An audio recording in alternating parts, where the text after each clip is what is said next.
Welcome, everybody, to A Cup of Coffeyville, where we fill your cup with everything Coffeyville. We're here with Representative Ron Bryce. We're going to have a good conversation today with him and hopefully give you a little bit more insight into our state activities, representatives, and him as an individual. So, Representative Bryce. Thank you for having me. Yeah, it's good. We're excited to have you. Now, this is your last day until you really go up and kick things off. Is that right? Right. I'm in the state legislature, the Kansas House of Representatives.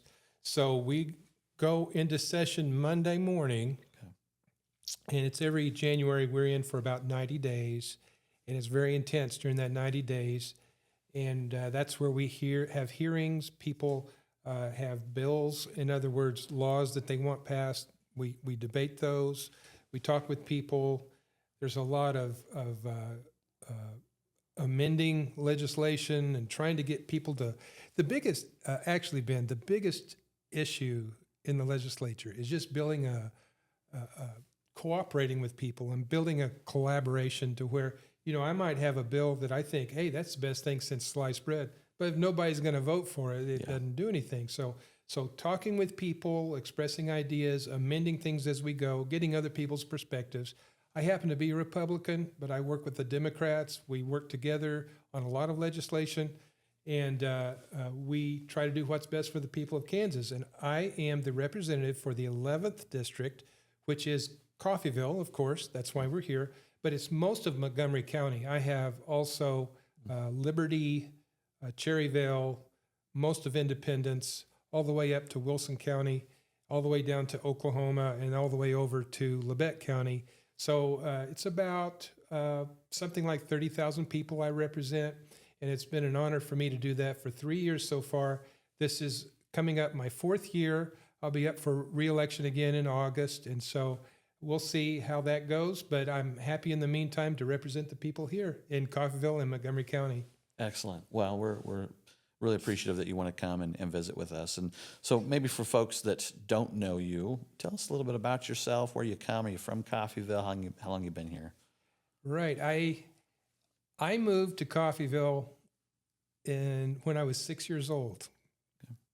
My family, of course, moved to Coffeyville all the way from South Coffeyville. Oh. So, Long so drive, I moved across boy. the state line, 1966. And went through school. Garfield Elementary was the old school I went to, all the way up through Field Kinley High School. And when I finished at Field Kinley and graduated, I started, I think the next day, working at the hospital in Coffeyville. It was Coffeyville Memorial Hospital. Okay. And I worked in the emergency room at night, and I was the night orderly. So car wrecks would come in, this and that. I was the guy in the white shirt, white pants, white shoes. I'd take care of patients. Do things on the floor, and it was a night shift, and so I got to know the healthcare system, got to know emergency rooms. I started to really feel comfortable in that, so I went ahead and went to medical school in Tulsa at ORU, and so while I was in college and medical school, I spent about 8 more years as an orderly in the emergency room in Coffeyville, off and on in the summers and Christmas break, and then in 1986, I was a physician, and I moved away to Texas to do my residency in Fort Worth, Texas at the county hospital. And so about almost 30 years, I spent time in Texas, Louisiana. My wife's from Louisiana. Okay. And we set up medical clinics for the poor, for the homeless. I used to go, under the bridges and do medical care in the homeless shelters, set up a homeless low-income clinic in Los Angeles, did another one in Shreveport, Louisiana that was free health care for the poor combined with Christian ministry, Christian resources together to kind of have a holistic approach. At the time, I was the medical director at a level 1 trauma center in Shreveport at LSU. And I saw a lot of people were being treated. We'd see the same people every week sometimes. They're shot, they're stabbed, they're drug overdose. You were an ER doctor? In an ER, yeah. I'm an ER doctor. And so I'd see all these people. It seemed like we would patch them up and send them out, and they'd come right back with something else. And I knew there was something more than the physical they needed. And so worked with about 50 local pastors, set up a 501c3, started treating people with more of a holistic approach. Did the same thing in Texas, in Arlington, Texas, a similar thing. did something similar in Los Angeles. So I did something in Haiti. My parents were missionaries in Haiti. Okay. And so I did, jungles of Haiti, did clinics. And so I did all these medical clinics, mostly for the underprivileged and the poor, trying to help people have a more holistic approach to medical care. And did that for about 30 years. And then about, 7 or 8 years ago, came back to Coffeyville. I wanted to retire in my hometown of Coffeyville. You had been everywhere. You'd been in Texas Yeah, and like California the Johnny and Cash Haiti. song. Been everywhere, man. Why'd you come back here? Well, I'll tell you what, it was, to me, it's an opportunity. Okay. And that's one thing I'd like to express to everyone here is the opportunities we have here in Coffeyville. But I grew up here, had roots here. I would come back to visit some of my high school friends. My wife is from Louisiana, Shreveport. And when I would come back and I would bring my wife, at first she wasn't that interested in Coffeyville. I'll just be honest. Sorry, sweetheart. But the more we got to know people, we would come 1 weekend a month and we'd remodel houses. We saw there was a housing problem in Coffeyville at the time, 7 or 8 years ago. We bought all these houses at auction. Some of them were $200. I mean, cheap houses. We'd come up on the weekends and remodel and restore. And it was kind of a project for my wife and I and our kids. And we restored maybe about 20 houses in Coffeyville over a few years. And we got to know people. And once Lydia, my wife, and I reconnected with people, old friends, new friends, church people, people in civic clubs and involved with the city, we just knew that even though at the time we were living in the Dallas area, we actually had better friendships with people in Coffeyville. And so about 7 years ago, we said, okay, we're moving to Coffeyville. And my wife, to my surprise, was in agreement. Yeah. We moved here, got involved with the Midland Theater Foundation, restoring the old theater, got involved with the College Board of Trustees. I was a member there. And one thing led to another. And then about 4 years ago, this spot opened up in the state legislature. And I saw it as kind of a continuation of trying to make a difference in the area, trying to do ministry, in my point of view, or to serve people, serve God by serving people. And so I ran for the spot, and I'm thankful that I won. It's been How long have you been in the 3 role? years It's now. 3 years. Okay. Yeah, the terms are 2 years, so I've been elected twice. Okay. 2-year term. I'm in starting the second year of my second term, and it's been now. Ben, when I started it, I did it out of kind of a sense of duty. I thought this is going to be drudgery. People are going to complain. There's going to, it's going to be difficult. But once I got in and I met the people and I saw the process, it's been a joy. I'm really grateful to be there. It's been so interesting to work with people that are notable, to work on projects and legislation that I think make a difference for people, whether it's taxation, whether it's medical care, all kinds of subjects. Did you realize that before you came in? Do you feel like you had a grasp on what the role was going to be? Absolutely not. I think it was very, very difficult for anyone running for that kind of an office. I mean, you think you have kind of an idea of what a state legislator might do, but once you are there and you see behind the scenes, you see the processes, you realize there's a whole lot to learn. And I had a steep learning curve because I'm not naturally a politician, I don't think.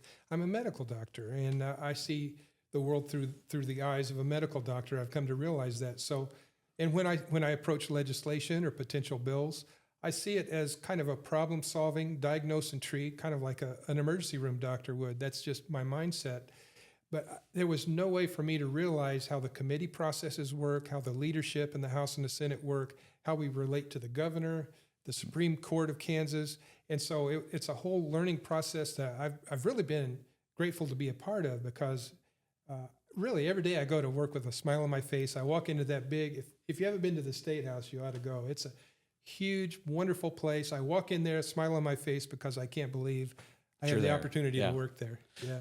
So what would a typical, now we're talking a few months really, is the about 3 months full time. Yeah. And so what is a typical day or a typical week during that 3 months?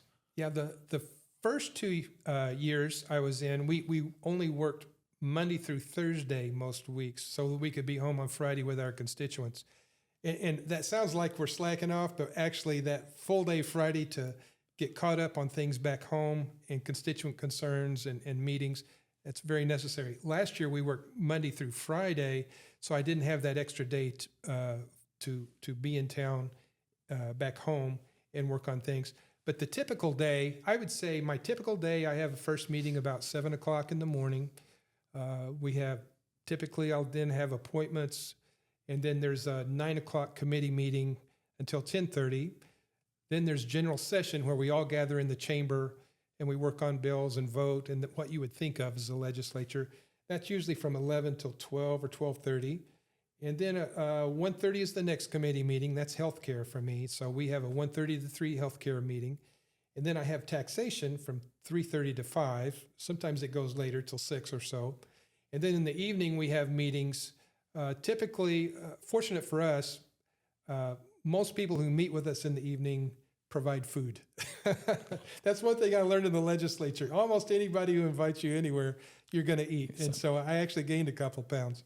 But in the evening, we'll have meetings with constituents. We'll have meetings with, as we spoke previously,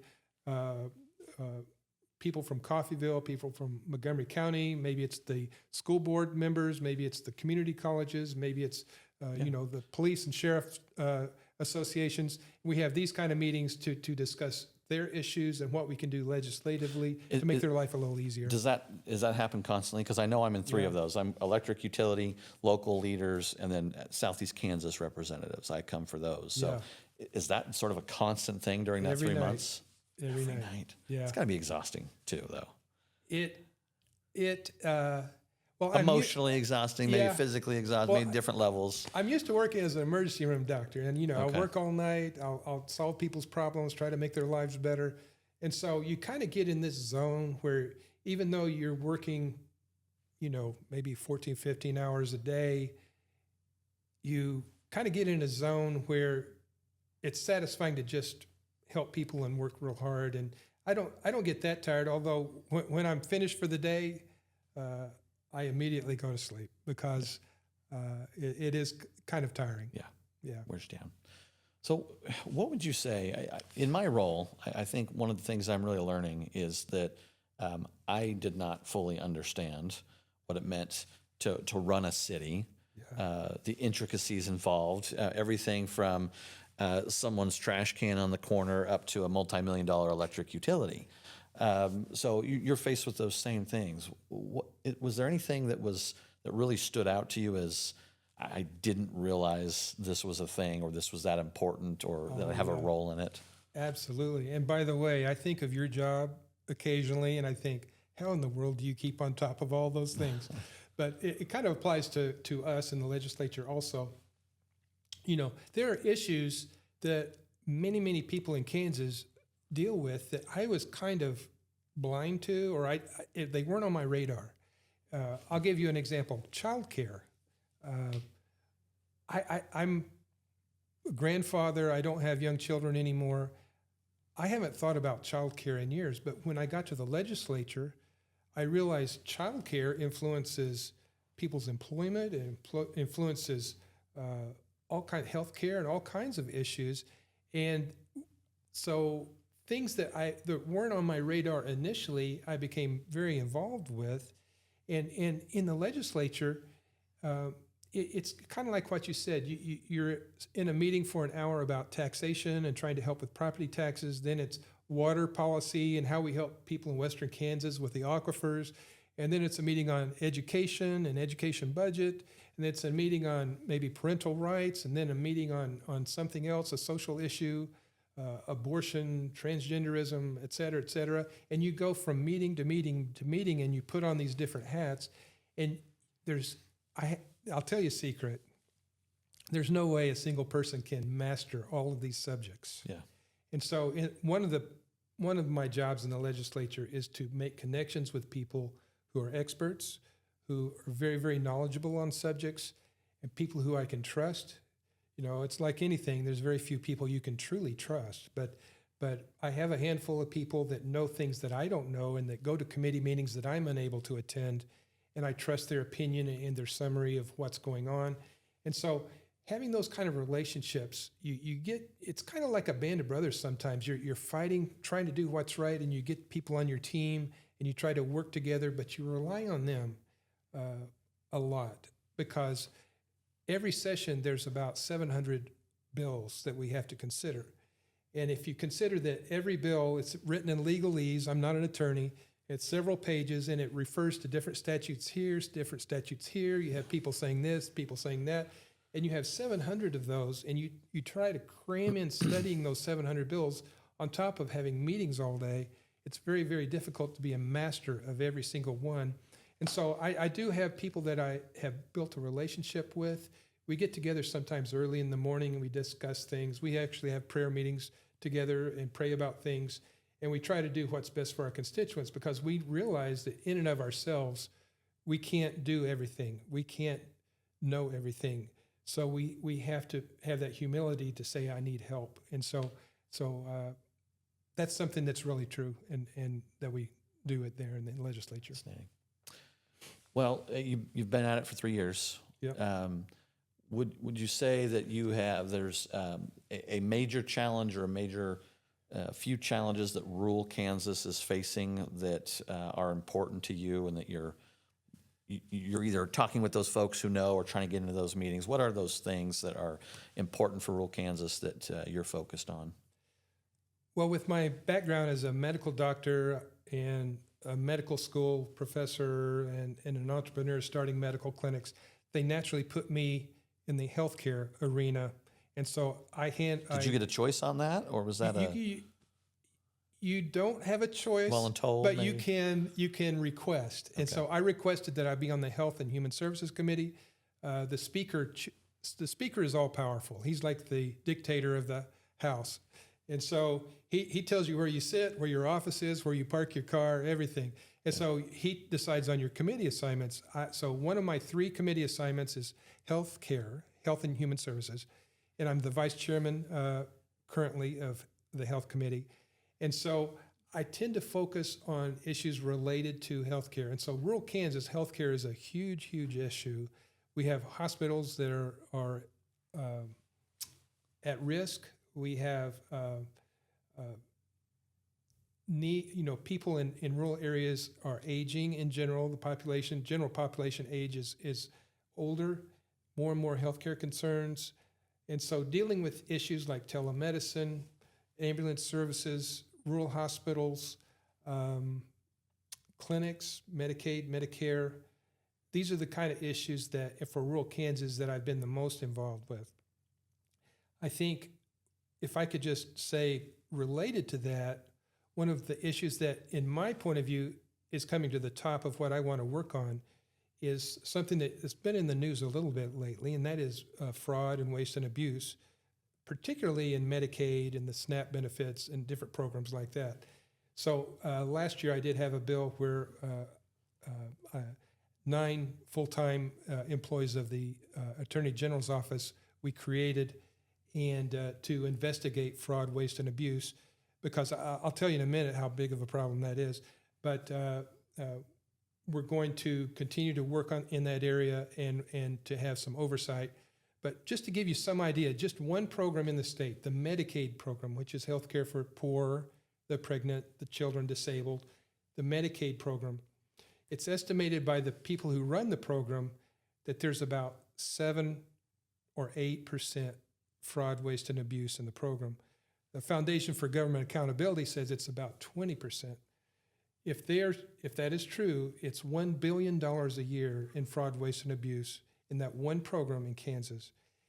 And to me, that is astounding. $1 billion in one program in Kansas. Every year. Wow. So if I'm going to stand up for the taxpayers, and I see myself more and more as seeing, taking up for the real people versus the elites and so forth. If I'm going to stand up for the taxpayers, I can't just talk about lowering property taxes. I can't talk about lowering a tax rate or appraisal cap on property, because if we don't get rid of the fraud, waste, and abuse in the system, and we try to lower taxes, the state's going to go broke. Because it's like, if you're, let's say in your household, if you say you make $100,000 a year and you spend $100,000 a year. Well, if you go down to $90,000 a year that you make, but you continue to spend $100,000, you're going to lose money every year. You're going to go broke. Right. If the state doesn't approach these programs that are bloated, out of control, and in some cases, criminal activity, if we don't approach this and reduce this tax burden, this expenditure burden, then lowering taxes is just, it doesn't do any good. We have to make up the difference elsewhere. Yeah. So one of the things that and that's why I had the bill last year to increase the Inspector General's office to go after these people. They just didn't, they have one guy basically in the whole state to go after fraud, waste, and abuse in the entire system. And he was overwhelmed. There were so many complaints that there were things he knew, millions of dollars being wasted that he couldn't even approach because he didn't have the manpower. And so I had the bill to increase his office. We passed that bill. We're going to go after the waste because it's not because we're trying to be mean to people on Medicaid. It's not because we don't want to be mean to people on food stamps. It's because people are abusing the system to a point to where people who really need it, people who are truly needy and need Medicaid, people need food stamps and food assistance, it's going to be gone if we let the people with the fraud, waste, and abuse ruin the system for everybody. Yeah. And so for the taxpayers and for the poor and for those needing assistance, we have to approach that. So that's kind of risen to the top in my way of thinking is I want to be someone who makes a dent in that problem for the future of my children and grandchildren so that they have a better place to live. You know, sometimes it seems like the problems there's so many of them to try to solve for that future generation. I think of our local hospital. Brian Lawrence has been on here. We've done a podcast with him. So we've got great leadership and a great board over there trying to run that hospital. But just the challenges just from the day-to-day running and how insurance works and what the needs of people are. And, you know, insurance is great and those benefits are great, but when it's at a cost of you don't have money to maintain your facility, now we have a new problem. Now we look at infrastructure struggles at a city level as well, the age of that infrastructure, and so what revenues are there to support that? Such a challenge for rural hospitals to survive financially to provide those services. It is, and a lot of that, honestly, is the bureaucratic red tape and unnecessary red tape. Let me give just a quick example that I ran across when I was practicing medicine. I opened up a cash, we call it a cash clinic. We didn't accept insurance. Okay. It was for people who were uninsured, working poor, and we had the lowest possible cash payment for being treated. And I ordered a CT scan for a patient. And when I called the facility to schedule the CT scan, they said, okay, the CT scan will be a $500 copay, and then the insurance will pay the rest. And I said, well, the patient doesn't have insurance. And they said, oh, in that case, it's $400 cash. And so I realized people that have insurance are paying more. They think they're insured. They think they're getting a deal because of the red tape, the redundancies, the confusion in the whole healthcare system, especially as it involves insurance. Yeah. That can be, we really need to set our minds towards solving that. And like you mentioned, the hospital here locally, I can guarantee you the administrative burden is eating up so much of their revenues. When I was in private practice, again, at one point I was accepting insurance. I had to have 3 full-time people just to stay on the phone with Medicare and Medicaid, trying to get them to pay for services. If I can cut out 3 full-time people, I can lower the cost for people and to see the doctor. And so we need to really think outside the box in a lot of ways. It's very, very confusing and very bureaucratic in the healthcare industry as far as hospitals go. And increasing government involvement in the system is not necessarily solving the problem. Ronald Reagan had a quote I like from 40 years ago. I still remember him saying this. He said, sometimes government is not the solution to the problem. Sometimes government is the problem. Yeah. And so cutting out all of that, I know you see it in the city government, but you can do so much more for so many people for so much less if we can cut out that kind of thing. I feel like we have been creating, our country, this form of government, for a number of years, dependency. And even folks that may be pro-limited government rely on government maybe even more so than they see, and that sometimes they forget that, wait a minute, we don't want that. Now, when you talk about services, so I hear that all the time, let's lower taxes. And my response to that is, well, then services have to lower. But everybody wants the services to increase and to get better and get more effective and not have that spending. That's a hard gap to figure out and manage, but also explain to people why those things are getting lower or not happening. Right. In my job as a state legislator, we deal with a lot of spending issues. And you always get warm and fuzzies and congratulations when you increase the benefits, and you always get scowls and negative when you pay for them. And so what I'm trying to say is the incentives for the legislators a lot of times is, hey, I want to be liked. I want people to like me. I'm going to spend other people's money and help these people fund this project. And there's a huge incentive for that. And I think as legislators, we have to at some point say, you know what, we can't fund new things until we look at what the taxpayers are paying first and how we pay for these things. And like I was saying before, the fraud, waste, and abuse, if we can cut that out, for instance, with Medicaid, it's hundreds of millions, perhaps $1 billion a year. You cut out that sort of thing, and yes, you can increase benefits. But if you increase benefits and have to raise taxes even more, and people are already drowning in taxes, that just doesn't work. So there's a lot of incentives in the legislature to do the right thing. There's a lot of incentives to do the wrong thing, and we really need wisdom in deciding how to cross those bridges. I think you're right. Let's move out of the state of Kansas for a minute, and we'll talk how it applies to Kansas. But Ukraine war has been going on for a number of years now. We just went in and took out the Venezuelan, was he called a president? I think he was called the president there. We see all the geopolitics that are going on, and the federal government is very active in those. How do you see that affecting us here locally? Should people be worried about that world geopolitics? Is it affecting us? Well, my advice for people is to not worry about that, honestly. When you turn on the TV, CNN, Fox News, MSNBC, you see these world events and you think it's affecting you personally. But let me just say this, and people may not realize this, but what you do in city government, what you do in county government, what you do in state government has much more of an effect on people's lives and their livelihood than anything going on in Ukraine or anything going on in Venezuela. So I would say focus on your school board, focus on your city, focus on your county, your state government.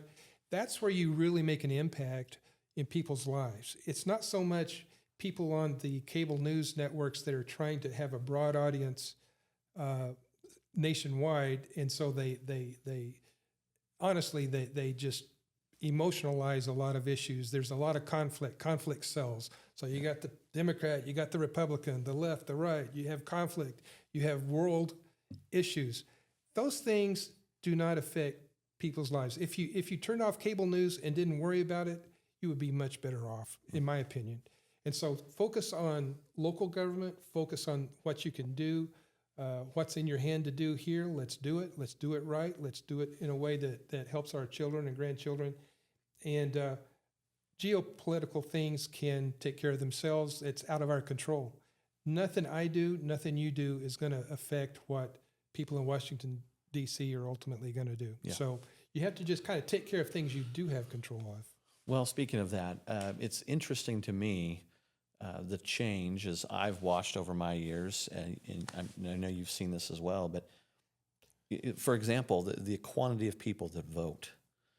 You said that you have around 30,000 people you represent. Mm-hmm. When I looked at our city commissioners that were just up, just a small amount of people are really contributing at that level. Now, they're on social media. They're worried about the big global things. They're listening to the big global, podcasts and radio shows and news agencies. But have we forgotten about local? Are we involved enough in the Rotaries and the Kiwanis and the Lions and the VFWs? I feel like, and maybe that's generational change. These younger generations are coming in. We've got these phones that occupy a lot of time. Yeah. How does that impact us as a community? Yeah.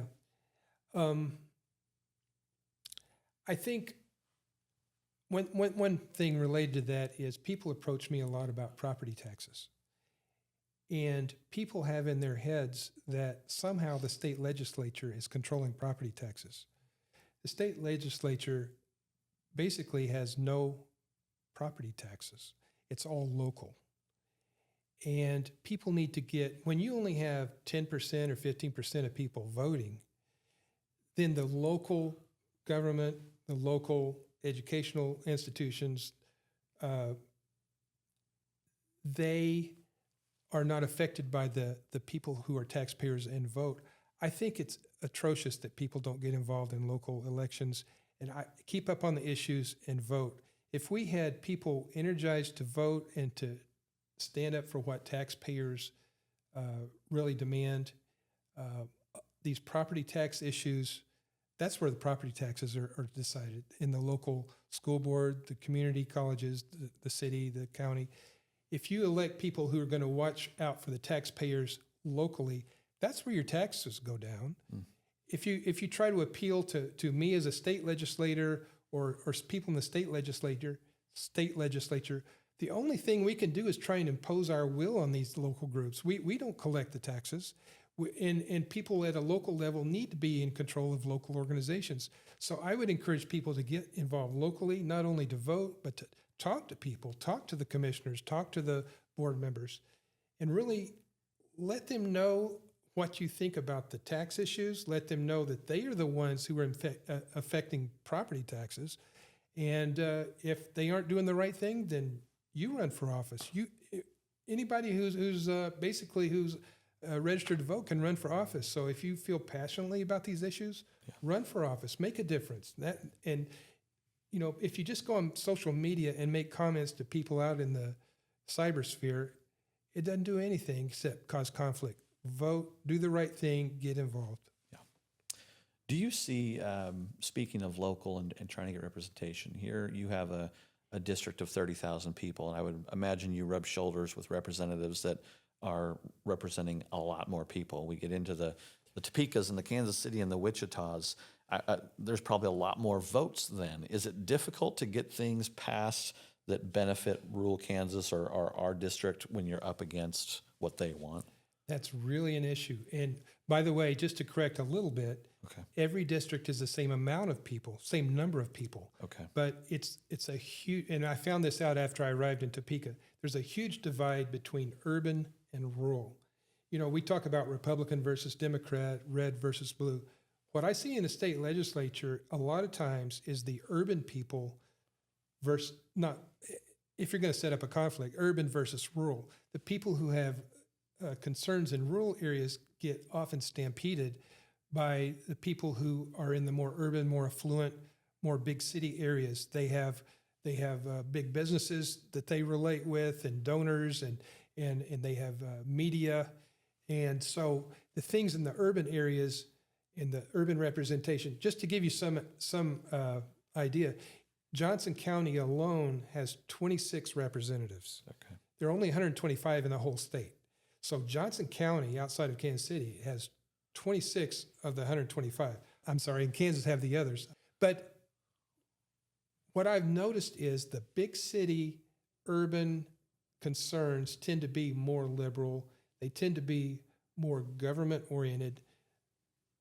Small town Kansas, like Coffeyville, Independence, Cherryville,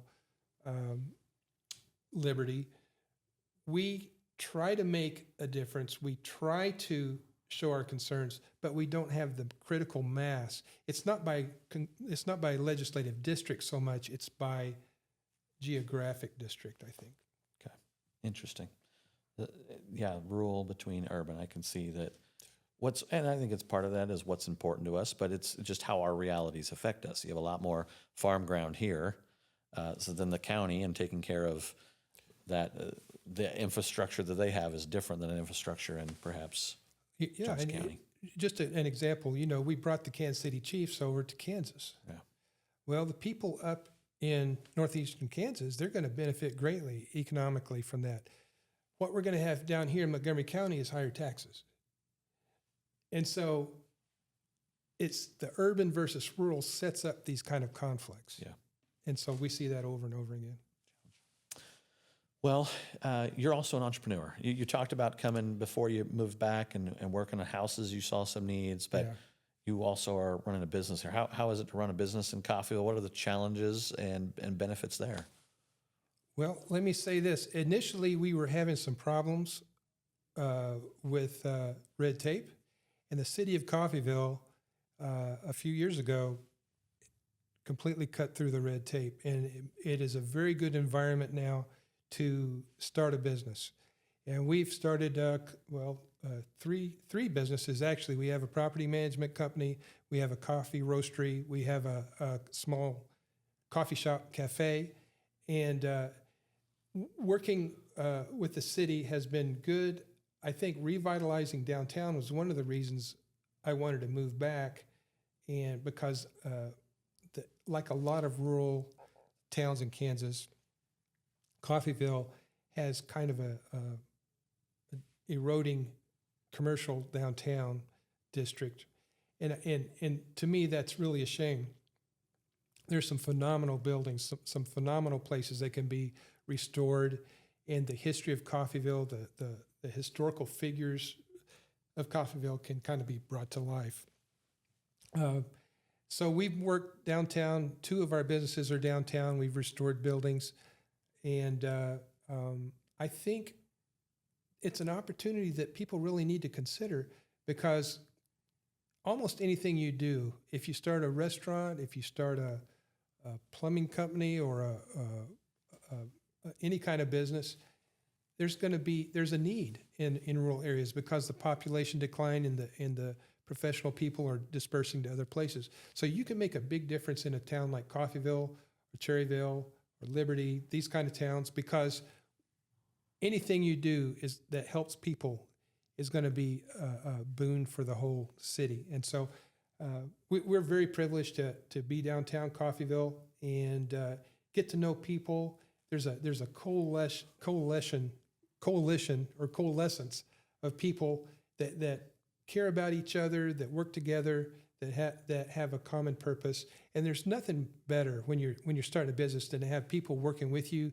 that have a common purpose, common goals, and you can work together. You really build some community, and that's what we want to see. That's what my wife Lydia and I want to see, is community, and build up people's relationships and connections in community. And so it's been a very, very positive thing for us. Great. Well, 3 years in, and it'd be towards the end of the fourth year coming up, which means an election time. Any last words you want to say to those who are tuning into us? I think if I could leave you with something, it's just get involved, like we said. And to complain, to post things on Facebook, that's fine. But if you really want to make a difference, you come to the meetings, you have your voice heard, you run for office. Maybe someone's running for office that you think has the right ideas, you support them. And that's how you make a difference. It's not posting something on Facebook. And so I would encourage everyone to get involved and to have a positive vision. And I really have high hopes that, we used to have a motto or a slogan here for Coffeyville. It was great past, greater future. There's another slogan now, I think. But I really feel that. I feel like we can build on our historical past. There's no other place that I've ever been with more historical, notable people than Coffeyville, Kansas. We hear about the Dalton Gang and the Dalton Raid, but people that have run for president, people that have been world changers, world champions, world famous musicians, they've come from right here, from this same dirt, right here in Coffeyville. And I think we can build on that and have a great future together. Excellent. Well, thank you so much for coming, everyone. This was Representative Bryce. Just great. Great to hear from him and learn from him. So please go get active like we're suggesting. Thank you for watching A Cup of Coffeyville. We do try to fill your cup with everything Coffeyville, so if you have suggestions, please send them to us and hit that like button. Thank you.